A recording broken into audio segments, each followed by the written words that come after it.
오늘 하나님께 올려드리는 새생명 감사 주일입니다.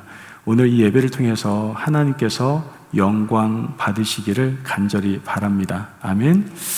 우리의 온전한 마음으로 함께 예배드릴 때 하나님께서는 분명 우리의 예배를 받으실 거라고 믿습니다. 이번 2023년도 새생명 운동과 함께 이 새생명 감사 주일을 준비하면서 여러 가지 고민과 생각들을 했습니다.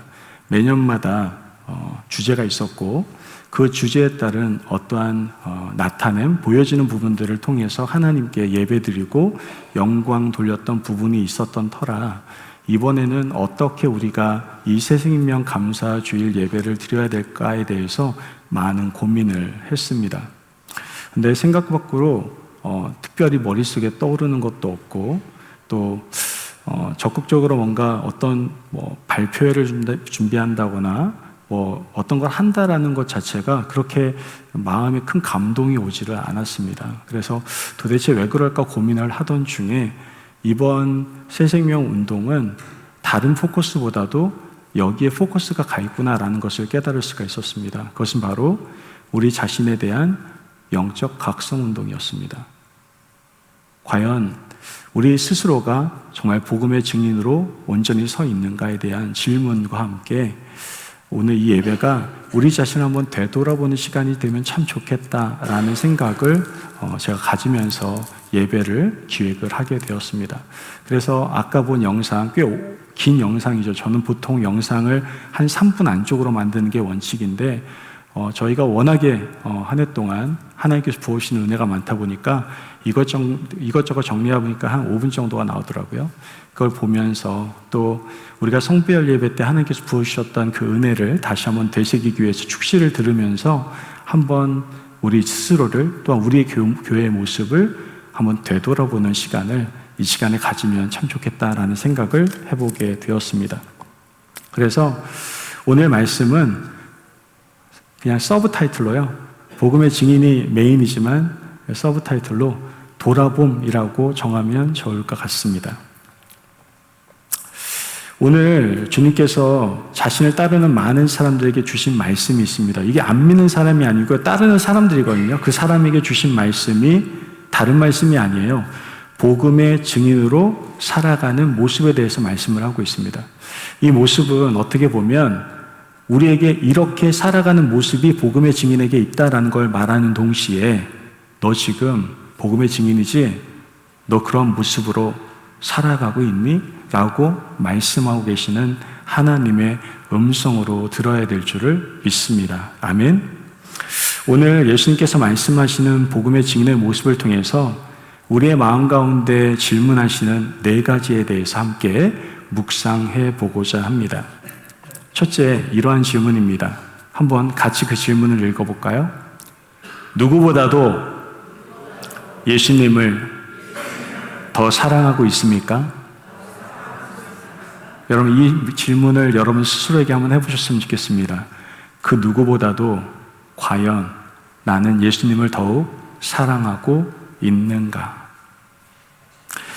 복음의 증인은요, 누구보다도 예수님을 더욱 사랑하는 사람이어야 합니다. 누가복음 14장 26절 말씀을 같이 한번 보도록 하겠습니다. 누가복음 14장 26절 말씀 시작. 무릇 내게 오는 자가 자기 부모와 처자와 형제와 자매와 더욱이 자기 목숨까지 미워하지 아니하면 능히 내 제자가 되지 못하고. 이 말씀의 의미가 무엇입니까? 사랑하는 사람들 모두 다 미워하고 심지어 나 자신까지도 미워하라는 말씀입니까? 그렇진 않을 겁니다. 그렇다라고 한다면 하나님의 진정한 어떤 의미하고는 좀 많이 동떨어져 있는 것 같다라는 생각이 듭니다. 이 말씀의 진정한 의미는 그 누구보다도 예수 그리스도를 사랑해야 된다라는 것을 우리에게 말씀하고 있는 겁니다. 여러분, 우리가 부모님을 사랑하고 존중해야 됩니까? 안 해야 됩니까? 존중해야죠. 우리 부모님이 존재하시지 않았다면 우리도 존재할 수 없었잖아요. 물론 그 모든 태의 문을 여신 것은 하나님이시지만 어찌됐든 그 통로로 사용하신 것은 부모님이시니 당연히 우리는 존중하고 또한 존경해야 될 겁니다. 뿐만 아니라 자신의 남편과 아내를 사랑해야 됩니까? 사랑하지 말아야 됩니까? 뭐 말하나 마나죠. 사랑해야죠. 또한 내 주위에 있는 사람들 사랑하는 것 당연히 중요하다라고 말할 수 있습니다. 이 중요한 관계를 위해서 어쩌면 우리는 열심을 내야 되고요. 최선을 다해야 될 겁니다. 그러나 우리 안에 있는 모든 관계 안에서 느낄 수 있는 게 있어요. 내가 아무리 열심히 하고 최선을 다한다고 해도 내가 할 수 있는 한계 밖으로는 벗어날 수 없다는 거예요. 언제 내 안에 있는 한계 안에서만 사랑할 수 있다라는 것이죠. 여러분 성경을 통해서 보면 알 수 있지만 사람은 뭘 봐요? 외모를 봅니다. 그죠? 그래서 이스라엘 왕 뽑을 때 외모 보잖아요. 와, 왕 될만 해. 뭐 이런 말들 많이 하지 않습니까? 그리고 더 나아가서 자신이 사랑할 수 있는 범위 내에서 사람들은 사랑을 하게 됩니다. 사랑을 하다가도 혹시 배신당하거나 아니면은 사랑을 많이 해줬는데 이 사람이 나보다 더 크는 것 같아요. 왠지 나에게 위협의 존재가 되는 것 같아요. 그러면 그 사랑은 온데간데 없이 다 사라지게 되는 것을 우리는 이 세상에 살아가면서 많이 경험하지 않습니까? 이것이 사실 우리가 할 수 있는 사랑입니다. 예수님께서는 이 사실을 아시고 복음의 증인으로서 살아가기 위해서 또한 사랑하기 위해서는 예수님을 더욱 사랑해야 된다라고 우리에게 말씀해 주고 있는 겁니다. 예수님께서는 그 무엇보다도 그 누구보다도 나를 사랑해라 라고 말씀하고 있다는 것이죠. 왜 그렇습니까? 우리가 예수님을 온전히 사랑할 때 그분의 사랑이 내 안에 거하게 되어 그 사랑으로 말미암아 나의 속해 있는 모든 관계 안에서의 사랑을 흘려보낼 수가 있기 때문에 그렇습니다. 저 이걸 너무나 많이 느껴요. 아마 예수님의 사랑을 받고 그 예수님의 사랑을 행하는 사람들은 제가 앞으로 할 말이 무슨 말인지 어떤 뉘앙스인지 너무나 잘 아실 겁니다. 저는 굉장히 한 여인을 사랑했습니다. 그 여인을 너무나 사랑해서 제가 결혼이라는 걸 했거든요. 예, 제 아내죠. 예, 너무 사랑했습니다. 그런데 그 사랑하는 그 순간까지도 제가 조금 아깝다라는 생각을 했습니다. 예, 뭐 믿거나 말거나지만 어찌됐든 그러한 교만한 마음이 좀 있었던 것 같아요. 어찌됐든 그러다 보니까 어떤 결혼 관계를 할 때 조금 서운한 감정이 있으면은 내가 지금 결혼해 준 건데 이렇게 하면 되겠어? 뭐 이런 생각을 몹되게 했었던 것 같아요, 제가. 그러한 삶이 결혼 초반에 좀 있었던 것 같습니다. 그런데 주님을 제가 더 깊이 묵상하게 되고 깊이 사랑하게 되면서 깨달은 것은 주님을 사랑하면 사랑할수록 우리 아내가 어떤 행동이 문제가 되지 않더라고요. 우리 아내가 한 말이 나에게 더 이상 문제가 되지 않더라고요. 그냥 그 존재 자체가 나에게 너무나 사랑스러운 존재라는 것을 주님께서 깨닫게 해주셨습니다. 그래서 저는요, 지금 결혼 생활이요, 결혼 초창기, 신혼 때 그렇게 좋다라고 하잖아요. 전 신혼 때보다 지금이 훨씬 더 좋습니다. 아멘 안 하시네요. 남의 집 문제라고 아멘 안 하시는 거죠? 저는 훨씬 더 좋습니다. 누가 뭐라고 해도 좋습니다, 저는. 너무 행복해요. 여러분 정말 참된 아름다운 결혼 생활하기 원하십니까? 그러면 주님 내 안에 모셔서 그 주님의 사랑으로 사랑해 보십시오. 그러면 정말 짜릿한 결혼 생활을, 놀라운 결혼 생활을 경험하시게 될 겁니다. 제가 이 말씀을 드린 이유는 이거는 결혼 생활뿐만이 아니라 관계성에서도 마찬가지예요. 우리 맨날 입버릇처럼 하는 거 있잖아요. 서운하다, 서운해. 어쩜 저러냐, 서운하다. 여러분, 존재 자체만 사랑하면 서운할 것도 없어요. 원래 인간은 기대할 게 못 돼요. 저도 기대할 만한 사람이 아니에요. 그런데 주님의 사랑으로 사랑하기 시작하게 되면 그 사람이 어떠한 행동을 보이건 말을 하건 더 이상 중요하지 않아요. 나는 사랑할 권리만 있는 사람이구나. 예수님의 사랑이 그러한 사랑이구나 라는 걸 깨닫고 우리는 사랑할 수밖에 없다는 것이죠. 여러분, 다시 한번 질문하겠습니다. 그 누구보다도 예수님을 사랑하십니까? 만약 그 누구보다도 예수님을 사랑한다면 여러분의 모든 관계성 안에서 진정한 사랑의 관계가 이루어지게 될 줄을 믿습니다. 아멘. 두 번째 질문을 이렇게 던져볼까요? 바로 주님을 위한 일에 우선을 두고 있습니까? 어떠세요? 주님을 위한 일에 우선을 두고 계십니까? 주님은 이렇게 지금 말씀하고 계시는 겁니다. 누가복음 14장 27절의 말씀을 보면 누구든지 자기 십자가를 지고 나를 따르지 않는 자도 능히 내 제자가 되지 못하리라. 이렇게 분명히 말씀을 하고 있습니다. 여기서 말하고 있는 누구든지 자기 십자가를 지고라고 얘기하는데요. 자기 십자가가 뭡니까? 가끔은 이걸 왜곡된 표현으로 하는 경우가 있어요. 힘든 일이 있고 짜증나는 일이 있고 내 남편이 왠지 왼수 같고 그러면 자기 십자가라고 이렇게 생각하시는 분들이 계시는데, 여기서 표현하는 자기 십자가는 물론 그것도 어느 정도 일리가 있을지 모르겠으나 그 정도 얕은 의미는 아니다라고 생각해야 됩니다. 여기에서의 자기 십자가란 하나님께서 나에게 주신 사명입니다. 사명. 그러므로 복음의 증인이란 내가 행해야 할 어떤 일보다도 하나님께서 주신 사명을 더욱 중요하게 여기며 살아가는 사람임을 우리는 알 수가 있게 되는 것이죠. 자기가 하고 싶은 일들을 먼저 하는 사람이 아니라 하나님께서 원하시는 일에 열심을 내고 최선을 다하는 사람, 그 사람이 바로 복음의 증인이다라는 거예요. 우리 히브리서 11장 24절 말씀을 함께 보도록 하겠습니다. 히브리서 11장 24절 말씀을 보면 믿음으로 모세는 장성하여 바로의 공주의 아들이라 칭함을 받기를 거절하고 도리어 하나님의 백성과 함께 고난받기를 잠시 죄악의 낙을 누리는 것보다 더 좋아하고 그리스도를 위하여 받는 수모를 애굽의 모든 보화보다 더 큰 재물로 여겼으니 이는 상주심을 바라봄이라. 믿으십니까? 아멘. 모세는요, 지금 세상 부귀 영화를 어떻게 해요? 다 버려버린 겁니다. 왕자로서 충분히 안락한 삶을 추구하고자 하면 추구할 수 있었던 사람이 모세입니다. 그러나 모세는 오히려 이스라엘 백성들을 위하여 함께 고난받는 것을 좋아했다라고 성경은 증거하고 있습니다. 모세가 왜 이런 바보 같은 짓을 했을까요? 세상 사람들이 생각하면 이건 정말 바보 같은 짓 아닙니까? 보장된 삶이잖아요. 보장된 삶. 누구나 다 원하는 보장된 삶. 그것을 포기하고 왜 고생스러운 이스라엘 백성들과 함께하는 그러한 삶을 선택을 했던 걸까요? 그 이유는 모세가 하나님의 일에 우선순위를 두었기 때문입니다. 이 세상에 무엇보다도 하나님께서 주시는 것을 더 귀하게 여겼던 것이죠. 우리가 주님을 영접하고 복음의 증인으로 이제 세상을 살아가지 않습니까? 그렇다고 해서 우리가 언제나 성령 충만한 건 아닐 거예요. 그러다 보니까 가끔 우리 마음 가운데 이러한 속삭임이 들립니다. 야, 너 하고 싶은 대로 해. 네 마음껏 즐겨. 이 세상은 너를 위한 거야. 다 가져. 뭐 이런 속삭임들이 우리 가운데 찾아올 수 있습니다. 그때 우리는 오늘 주님께서 주신 말씀을 붙잡고 말씀에 순종해야 될 줄을 믿습니다. 분명 우리가 살아갈 때 어찌든 세 가지 종류의 어떠한 일들이 존재하거든요.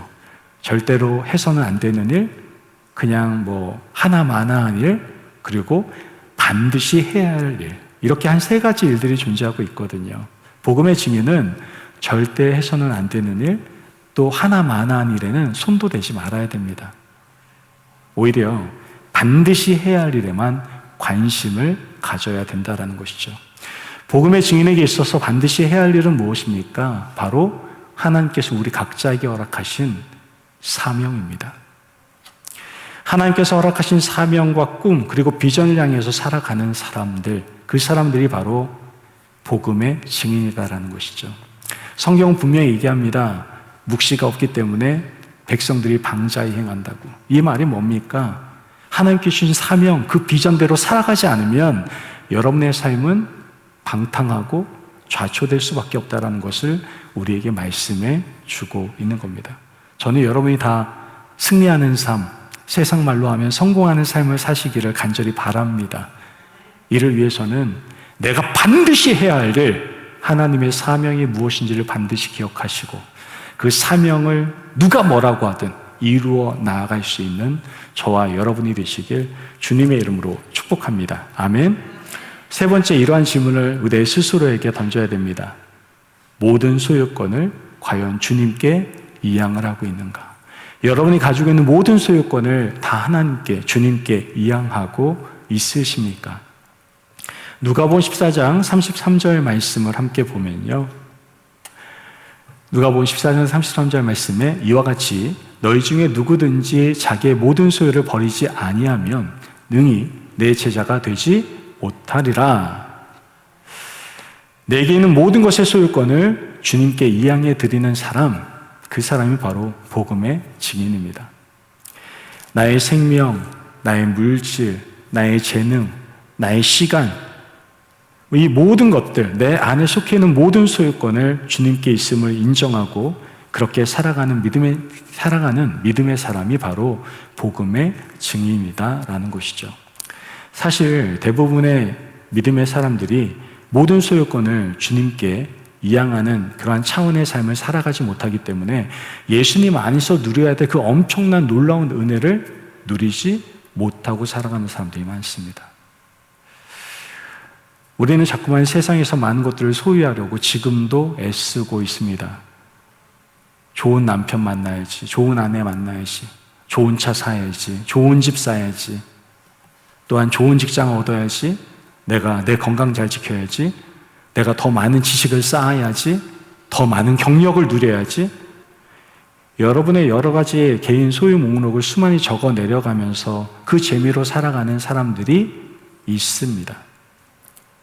여러분, 오늘 주님께서 주신 말씀을 기억하면서 이젠 소유권을 온전히 주님께 이양할 수 있는 저와 여러분이 되시기를 바랍니다.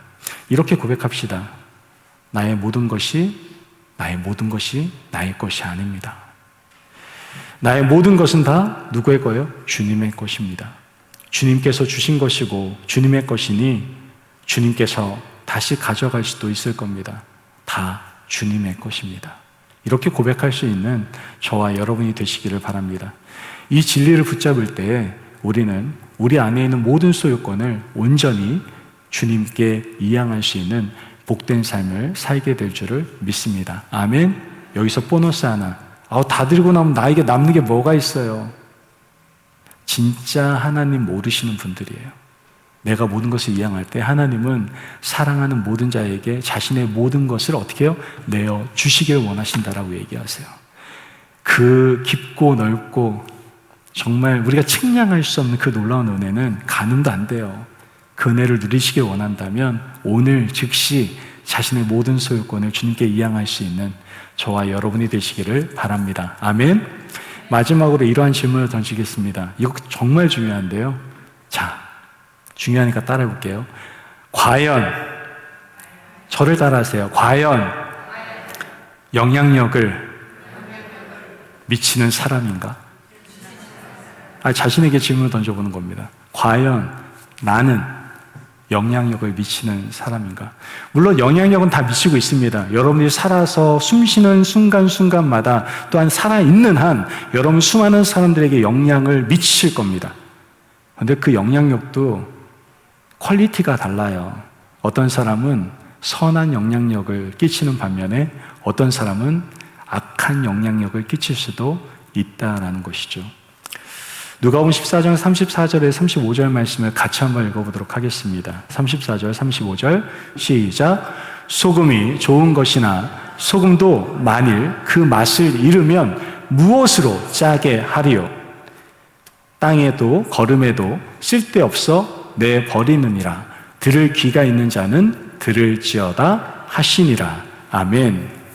자, 복음의 증인은 소금과 같은 존재가 되어야 된다고 얘기하는 겁니다. 소금의 역할은 굉장히 다양할 겁니다. 그러나 대표적인 게 두 가지입니다. 첫 번째, 맛을 낸다라는 거고요. 소금이 맛을 내주지 않습니까, 음식에? 두 번째는 부패를 방지한다라는 크게 두 가지의 의미를 가지고 있다라는 거에 대해서는 잘 알고 계실 겁니다. 이처럼 우리는 이웃과 또한 신앙 공동체와 사회에 우린 선한 영향력을 끼치는 존재가 되어야 됩니다. 그러한 존재가 바로 복음의 증인이다라는 것이죠. 복음의 증인은요, 주위에 있는 모든 이웃들에게 좋은 영향을 미치는 사람들이 되어야 됩니다. 그리스도의 복음을 전하는 사람이 되어야 되고, 또한 이웃의 아픈 상처를 감싸줄 수 있는, 치료할 수 있는 사람이 되어야 됩니다. 또한 여러분 때문에 그 이웃이 살만 날 수 있어야만 합니다. 그리고 연약한 자들이 있다면 바로 여러분 때문에 믿음이 더욱더 성장하는 은혜도 있어야 될 겁니다. 그래서 저는 이렇게 생각해요.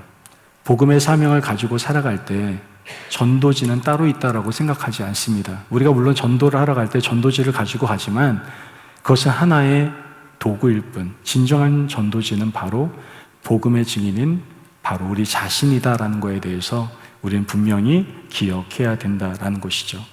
복음의 증인의 삶이 전도지가 되어야 되고, 복음의 전도자인 바로 우리가 선한 영향력을 통해서 복음을 주위에 있는 모든 사람들에게 경험하게 해줄 수 있어야 된다라는 겁니다. 여러분, 과연 여러분들 주위에 있는 모든 사람에게 소금의 역할을 감당하고 있습니까?